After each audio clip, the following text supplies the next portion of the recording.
कायदा मी बनवलेला आहे. किती जणांना वाटतं? अजूनही आजूबाजूला पाहून हात वर करतायत. ठीक आहे, हात डाऊन. मी आपल्याला सुरुवातीला सांगितलं आपला देश लोकशाहीचा आहे. आपण काळजीपूर्वक ऐकताय ना? मी आपला जास्त वेळ घेणार नाही. मला माहिती आहे तुम्हाला कार्यक्रम पाहिजे आहेत. मी जास्त वेळ घेणार नाही. आपला देश लोकशाहीचा आहे, कायद्याचं राज्य आहे. आणि आपल्या देशामध्ये जे कायदे आहेत, प्रत्येक 5 वर्षानंतर आपल्याकडे निवडणूक होते. लोकसभेची निवडणूक होते, विधानसभेची निवडणूक होते. लोकसभेचं मुख्यालय जे आहे, लोकसभा जी आहे आपल्या देशाच्या राजधानीत म्हणजेच दिल्ली येथे आहे. तेथे त्या ठिकाणी 2 सभागृह आहेत मित्रांनो, लोकसभा आणि राज्यसभा मिळून त्याला संसद असं म्हटलं जातं. मैत्रिणींनो, बालमैत्रिणींनो, आपल्या राज्याची विधानसभा मुंबई येथे आहे, आपल्या राज्याच्या राजधानीमध्ये. त्या ठिकाणी देखील 2 सभागृह आहेत, विधान परिषद आणि विधानसभा. प्रत्येक 5 वर्षाला निवडणूक झाल्यानंतर आपण लोकसभेसाठी खासदार निवडून देतो आणि विधानसभेसाठी आमदार निवडून देतो. आपल्यासाठी निवडून दिलेले ज्यांचे वयाचे 18 वर्ष पूर्ण झालेले आहेत, काळजीपूर्वक ऐका मित्रांनो, फार महत्त्वाचं सांगतोय.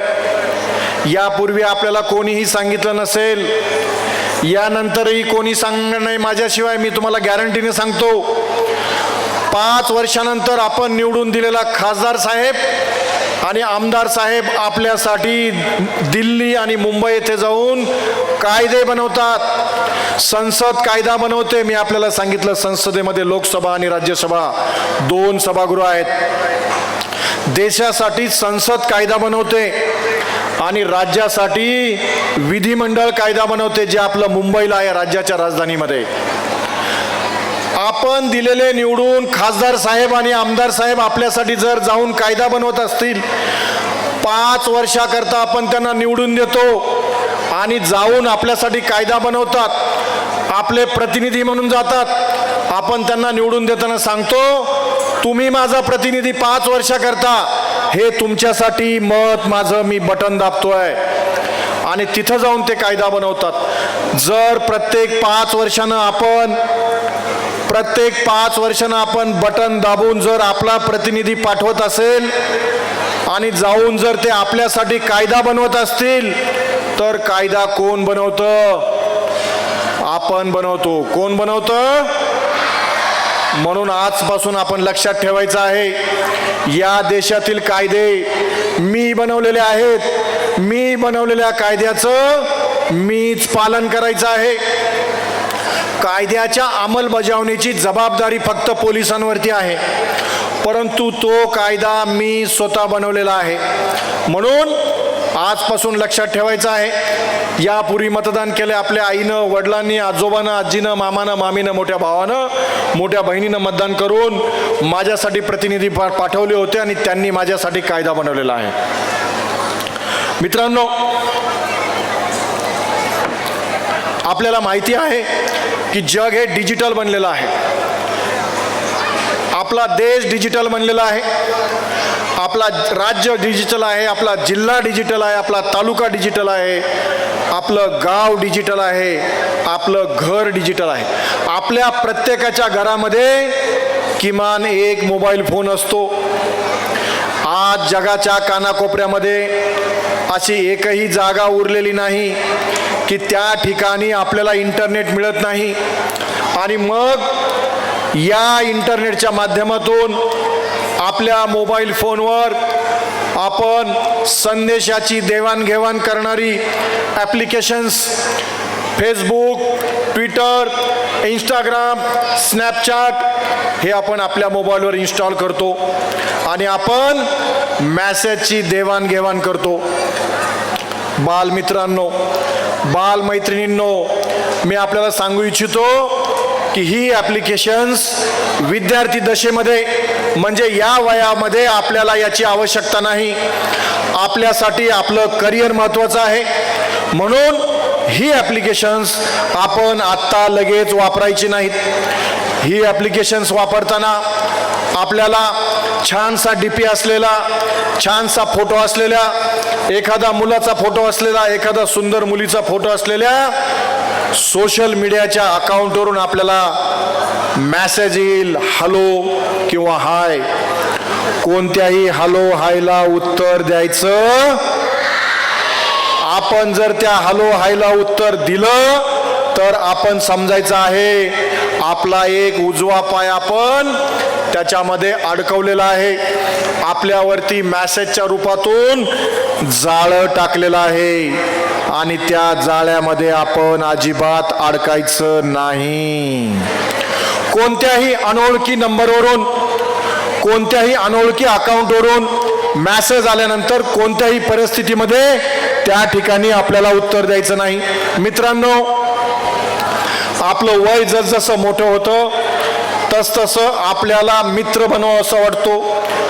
त्या ठिकाणी आमच्या बालमैत्रिणी असतील, आमचे बालमित्र असतील, आपल्याला बोलावं असं वाटतं, जवळीक साधावीशी वाटती. याच्यामध्ये गैर काही नाही, हे खूप नैसर्गिक आहे. परंतु आपल्याला सध्या या वयामध्ये याची गरज नाही. मित्रांनो, मी तुमच्या एवढा जेव्हा होतो तेव्हा मला एक लहान बालमैत्रीण होती. बालमैत्रीण म्हटल्याबरोबर आमचे मित्र पटकन एकदम, मला बालमैत्रीण होती.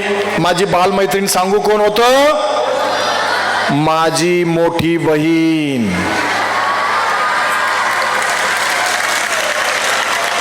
आमच्या सर्व बालमित्रांना मी सांगू इच्छितो, या जगामध्ये सर्वात चांगली जर कोणी मैत्रीण होऊ शकत असेल तर ती आपली स्वतःची मोठी बहीण. मी या बालमैत्रिणींना सांगू इच्छितो, या जगामध्ये सर्वात चांगला आपला मित्र कोण होऊ शकत असेल तर तो आपला मोठा भाऊ. जर आपल्याला मोठा भाऊ नसेल तर त्यापेक्षा आणखी चांगला मित्र असतो, तो म्हणजे आपला वडील. आणि मी आमच्या बालमित्रांना सांगू इच्छितो की आपल्याला जर बहीण नसेल तर आपली सर्वात चांगली मैत्रीण कोण होऊ शकतं? मी आता स्टेजवर बसलो होतो त्यावेळी माझ्या मैत्रिणीचा मला 2 वेळा फोन आला. माझी मैत्रीण म्हणजे माझी लाडकी मुलगी. आत्ता ती मुंबईमध्ये आहे, एका कामानिमित्त गेलेली आहे. 2 वेळा मला तिनं फोन केला. ती मला म्हणती, बाबा मला दिवसभरात तुमच्याशी बोलल्याशिवाय अजिबात जमत नाही, तुमच्याशी बोलल्याशिवाय माझ्या कामाला सुरुवात होत नाही, तुमच्याशी बोलल्याशिवाय माझा दिवस चांगला जात नाही. म्हणून मी आमच्या बालमैत्रिणींना, बालमित्रांना सांगू इच्छितो की कोणत्याही अनोळखी व्यक्तीला मित्र किंवा मैत्रीण बनवायचं नाही.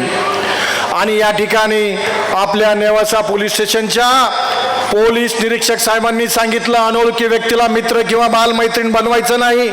आणि तरी देखील तुम्ही जर मित्र आणि बालमैत्रीण बनवलं तर समजून जायचं आहे की आपण आपली धोक्याची घंटा वाजलेली आहे. मित्रांनो, मी आपल्याला सांगितलं सोशल मीडियाविषयी. आजकाल फोनच्या माध्यमातून खूप मोठे फसवणुकीचे प्रकार सुरू झालेले आहेत. आपल्याला कोणत्याही प्रकारचा व्हिडिओ कॉल येऊ शकतो, कोणत्याही व्हिडिओ कॉलला उत्तर द्यायचं नाही. आपल्याला जर व्हिडिओ कॉल आला तर आपल्याला सांगितलं जातं आपण एकांतामध्ये जा, आपल्याला नको त्या क्रिया करायला सांगितल्या जातात आणि मग तिकडं अशा व्हिडिओ रेकॉर्डिंग करून ठेवल्या जातात आणि नंतर त्याच व्हिडिओ आपल्याला दाखवून सोशल मीडियावर पोस्ट करण्याची भीती घालून, आपल्या नातेवाईकांना पाठवण्याची भीती घालून आपल्याला ब्लॅकमेल केलं जातं. म्हणून कोणत्याही अनोळखी व्यक्तीचा आलेला व्हिडिओ कॉलला बिलकुल उत्तर द्यायचं नाही. आपल्या मोबाईलवर कोणताही OTP येईल, आपल्याला कोणाचा कॉल येईल, तो OTP सांगा म्हणेल, पॅन कार्ड नंबर सांगा म्हणेल, आधार कार्ड नंबर सांगा म्हणेल, आपला बँक अकाउंट नंबर सांगा म्हणेल. कोणतीही वैयक्तिक माहिती अनोळखी व्यक्तीला द्यायची नाही. समजलं का आपल्याला? मित्रांनो, मी आपल्याला सांगितलं की जग डिजिटल बनतंय आणि आपण देखील डिजिटल झालेलो आहोत. जसजसं जग डिजिटल बनतं तसतसं पोलीस देखील आपल्या कामकाजामध्ये बदल करत असतात. पोलिसांनी देखील टेक्नॉलॉजीचा उपयोग केलेला आहे, डिजिटलायझेशनचा उपयोग केलेला आहे.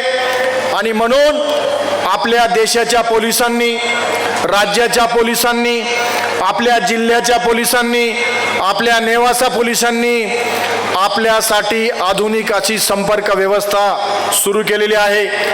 जागतिक दर्जाची संपर्क यंत्रणा आपत्कालीन परिस्थितीमध्ये आपण वापर करू शकता.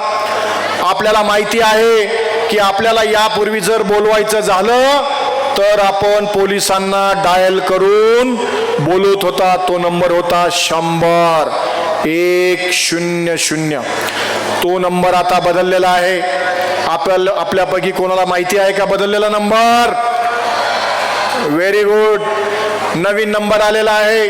आपल्या कोणत्याही मोबाईलवरून आपण भारताच्या देशाच्या कोणत्याही कानाकोपऱ्यामध्ये गेला, आपण मामाच्या गावाला गेला संगमनेरला, आपण मावशीच्या गावाला गेला पारनेरला, आपण फिरायला गेला केरळला गेला, दिल्लीला गेला, आसामला गेला, कन्याकुमारीला गेला, काश्मीरला गेला, आपला तोच मोबाईल, तोच नंबर आपत्कालीन परिस्थितीमध्ये डायल करायचा आहे. आपल्या मोबाईलवरती बॅलन्स नसला तरी सुद्धा तो नंबर लागतो आणि तो नंबर आहे 112 112 किंवा त्याला आम्ही 112 असं म्हणतो.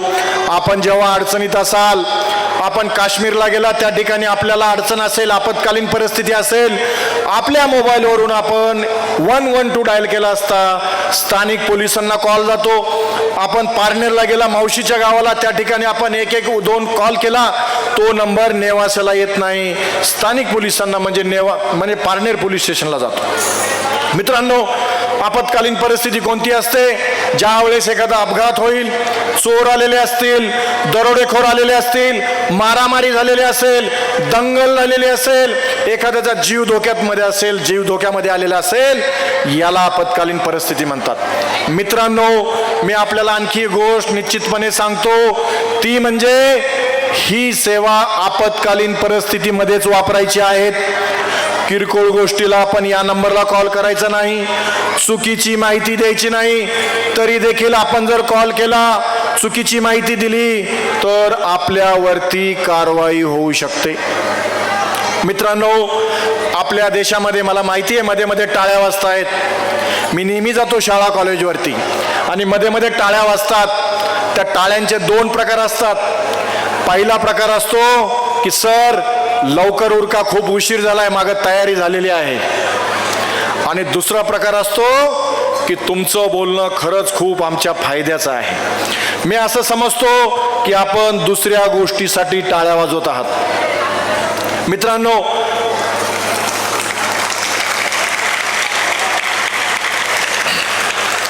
हरकत नाही, आपल्या देशामध्ये जे कायदे आहेत, कायद्यामधली जी कलमं आहेत, कलम म्हणजे काय? उदाहरणार्थ 302 मर्डर हे एक कलम आहे. आपल्या कायद्यामध्ये जी कलमे आहेत, आमच्या बालमैत्रिणी काळजीपूर्वक ऐका, आमच्या बालमैत्रिणींनो काळजीपूर्वक ऐका, बालमैत्रिणींनी काळजीपूर्वक ऐका आणि बालमित्रांनी सुद्धा ऐका. आमच्याकडे जे कायदे आहेत, त्या कायद्यामध्ये जे कलम आहेत, त्या कायद्यामधली सर्व कलम आमच्या महिलांच्या बाजूने आहेत. आमच्या महिला म्हणजे कोण? माझी मुलगी, माझी पत्नी, माझी बहीण आणि माझी आई. महिलांच्या बाजूने कायदे आहेत. म्हणून मुलींना आणि महिलांनी अजिबात घाबरण्याचं किंवा भिण्याचं कारण नाही. आपल्याकडे निर्भया आणि दामिनी नावाची पथकं आहेत. जी पथके महिलांची आणि मुलींची टिंगलटवाळी करतात, जे लोक रोमियोगिरी करतात, जे लोक महिला आणि मुलींचा पाठलाग करतात, जे लोक महिला आणि मुलींना छेडछाड करतात, जे लोक पिछा करतात, अशा लोकांवरती ही पथके लक्ष ठेवून असतात. ही पथके साध्या गाडीमध्ये फिरत असतात, साध्या वेशामध्ये असतात. त्यामुळं अशी पथके फिरताना आपल्या लक्षात सुद्धा येणार नाही. म्हणून कोणत्याही परिस्थितीमध्ये मुलांनी आणि मुलींनी भिण्याची, मुलींनी स्पेशली भिण्याचं कोणतंही कारण नाही. जर आपल्याला कोणी त्रास देत असेल जर आपल्याला कोणी छेडछाड करत असेल, टिंगलटावळी करत असेल, तर आपल्या फोनवरून आपण 112 नंबरला कॉल करून याची माहिती द्यायची आहे. मित्रांनो, मी एवढं सांगून देखील आपल्यामध्ये सुधारणा झाली नाही. हा उपदेश माझ्या दोन्ही मित्रमैत्रिणींना आहे. एवढं सांगून देखील आपल्यामध्ये सुधारणा झाली नाही आणि अशा परिस्थितीमध्ये आपल्या विरोधामध्ये पोलीसमध्ये जर तक्रार दाखल झाली, कंप्लेंट दाखल झाली, तर आपल्यावरती कारवाई तर होतेच, परंतु आपल्याला जेव्हा नोकरी लागायची वेळ होते, नोकरी लागायची वेळ येते, त्यावेळी आपल्याला एका गोष्टीची गरज पडते, ते म्हणजे आपलं कॅरेक्टर सर्टिफिकेट, ज्याला मराठीमध्ये आम्ही चारित्र्य प्रमाणपत्र म्हणतो. मित्रमैत्रिणींनो, हे चारित्र्य प्रमाणपत्र कोणत्याही पुस्तकाच्या दुकानामध्ये मिळत नाही. हे चारित्र्य प्रमाणपत्र कोणत्याही आपल्या तलाठी भाऊसाहेबाकडं, ग्रामसेवक भाऊसाहेबाकडे मिळत नाही, कोणत्याही पुस्तकाच्या दुकानामध्ये मिळत नाही. हे चारित्र्य प्रमाणपत्र घ्यायला आपल्याला फक्त आणि फक्त जावं लागतं आपल्या पोलीस स्टेशनला. आणि मग आपल्यावरती जर एखादा गुन्हा नोंद झालेला असेल, गुन्हा दाखल झालेला असेल, तर त्यावेळी सरळ सरळ आपल्या सर्टिफिकेटवरती लिहून दिलं जातं, याने मारामारी केलेली आहे, याने टिंगलटावाळी केलेली आहे, याने चोरी केलेली आहे, आणि मग आपल्या हातात तोंडाशी आलेली नोकरी आपली गेलेली असते. म्हणून मित्रांनो, आपण नेहमी एक लक्षात ठेवायचं आहे, आपल्या हातून सामाजिक जीवनामध्ये, शैक्षणिक जीवनामध्ये, कौटुंबिक जीवनामध्ये कोणतीही चूक होणार नाही. आपण सभ्य कसं राहू याचा नेहमी आपण प्रयत्न केला पाहिजे. मित्रांनो, आपण स्वप्न पाहिली पाहिजेत. मी तुमच्यासारखाच लहानपणी समोर बसलेला होतो. या वयामध्ये स्वप्न पाहणं आवश्यक आहे. स्वप्नांची पूर्तता करण्यासाठी 2-3 गोष्टींची गरज पडते. पहिली गोष्ट स्वयंशिस्त. प्रत्येकाला स्वयंशिस्त असली पाहिजे. आपल्याला गुरुजींनी, शिक्षकांनी किंवा आईवडिलांनी सांगण्याची आवश्यकता नाही. दुसरी गोष्ट, वडीलधाऱ्या माणसांचा आदर करायला शिकलं पाहिजे. आपले मोठे भाऊ असतील, आपले आई वडील असतील, आपले शिक्षक असतील, यांचा आपण आदर केला पाहिजे. आणि तिसरी महत्वाची गोष्ट, आपलं स्वप्न पूर्ण करण्यासाठी कठोर मेहनतीची, प्रामाणिक मेहनतीची आवश्यकता असते. जो स्वप्न पाहतो, जो स्वयंशिस्त बाळगतो, जो कठोर मेहनत करतो, प्रामाणिकपणे मेहनत करतो, त्याचं स्वप्न 100% पूर्ण होणार. म्हणून सर्वांनी आजच ठरवून घेतलं पाहिजे की मला काय बनायचं आहे. मित्रांनो, आपल्या या शालेय जीवनामध्ये आज या ठिकाणी गॅदरिंगला छानशा कार्यक्रमाचं आयोजन केलेलं आहे. आयोजकांनी मला बोलवलं, या ठिकाणी या मंचावरती बसण्याचा मान दिला. पोलीस विभागाचा प्रतिनिधी म्हणून आपल्याला 2 गोष्टी सांगण्याची मला त्यांनी विनंती केली. आपण सर्वांनी बसून आमच्या पोलीस विभागाच्या कायद्याच्या 2 गोष्टी आपण शांततेने ऐकल्या, त्याबद्दल मी आपला सर्वांचा खूप खूप आभारी आहे. आणि आपल्या सर्वांना, होय संपवतो झालं माझं, आपल्या सर्वांना कार्यक्रमाच्या खूप खूप शुभेच्छा. आणि आपल्याला माहिती आहे की 2024 मधलं 31 डिसेंबर आज हा शेवटचा दिवस आहे. पुढील वर्ष, त्याच्या पुढील वर्ष आपल्या सर्वांना खूप खूप शुभेच्छा. आपण नवीन वर्षामध्ये चांगला संकल्प करा, सकाळी लवकर उठा, व्यायाम करा, अभ्यास करा आणि आपण पाहिलेलं स्वप्न पूर्ण करण्याच्या दिशेने आपण मार्गक्रमण करत राहा. एवढंच या निमित्ताने सांगतो. आणि सर्वांचं या कार्यक्रमामध्ये सर्वांचं खूप खूप अभिनंदन करतो. या कार्यक्रमाच्या आयोजनामध्ये आमचे शाळेचे, संस्थेचे, कॉलेजचे जे बी लोक असतील, असा कार्यक्रम करण्याकरता खूप मोठी मेहनत घ्यावी लागते. त्या देखील सर्वांचा मी खूप खूप अभिनंदन करतो, आभार मानतो आणि माझे 2 शब्द संपवतो. जय हिंद, जय भारत. धन्यवाद सर.